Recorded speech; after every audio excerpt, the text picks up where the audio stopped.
Hi, I'm Margaret, and today I'm going to make this delicious apple suet dumpling pudding.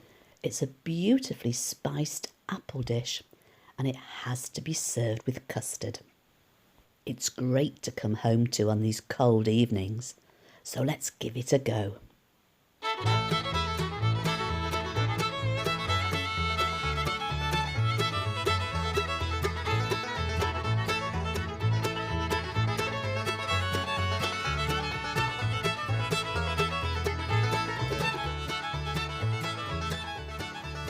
The first job is to prepare the bowl. I've used a 1.5 litre bowl here. It needs to be completely brushed with butter. Don't leave any bits without.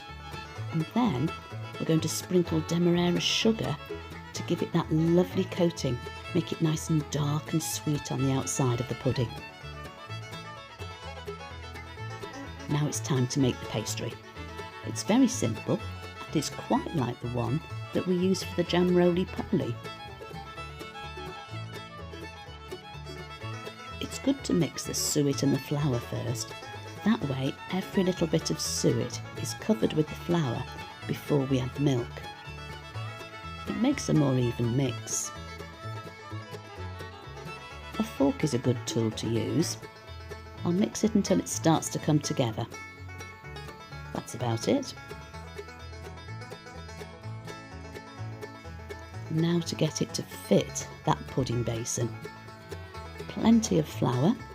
I'm even going to sprinkle a bit of flour onto the mixture. That's it, so it doesn't stick onto my hands. It needs to be rolled into a large circle, or as near to a circle as you can. I need to use a little bit of guesstimation here to make sure that it will fit the bowl and overlap the sides slightly. Now, the way to make it fit is to cut about 1/4 out of the circle. Then pop the small piece to one side until we need it. That's for the lid. Pick up the large piece and make it into a kind of a funnel and squash it into the sides of the bowl. If you have any holes, you can always patch them. Now to make that lovely spicy filling.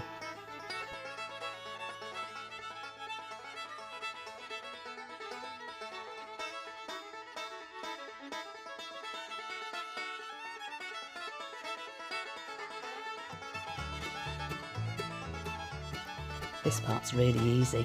Just pop the apple and the raisins into the bowl and then add the other ingredients and mix together.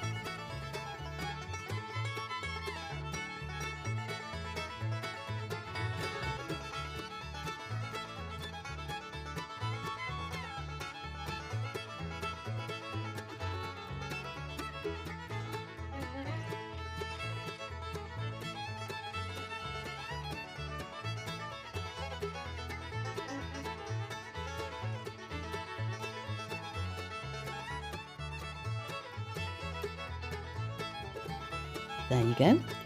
Told you it was easy. Now it needs a good stir to make sure all the apple is covered with that beautiful seasoning. A squeeze of lemon is useful as well. Just gives it that extra zing. Now pop it into the prepared bowl. It should all fit in with a little bit of squiggling about. Don't forget that lovely juice as well. A little bit of milk or water will help to act as glue when that lid goes on. Gently squidge it down at the edges to make sure you get a good seal. Then it's time to cut to make sure you've got no overlapping bits.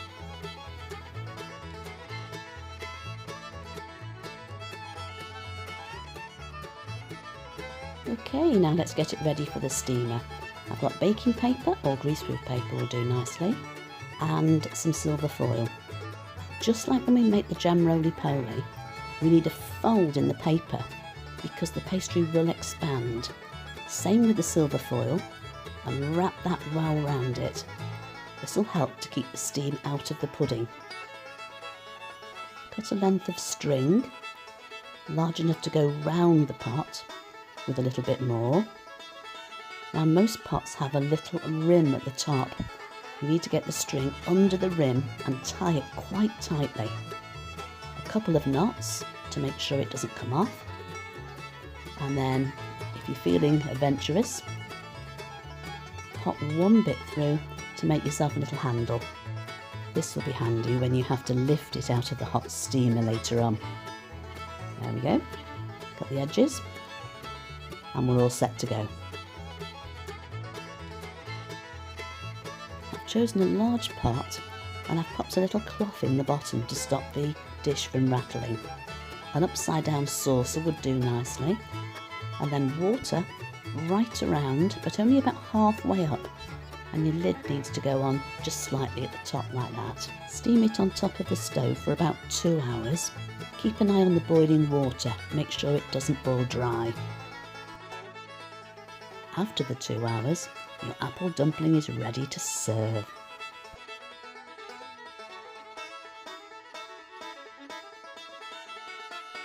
I do hope you've enjoyed this week's recipe. Catch you soon!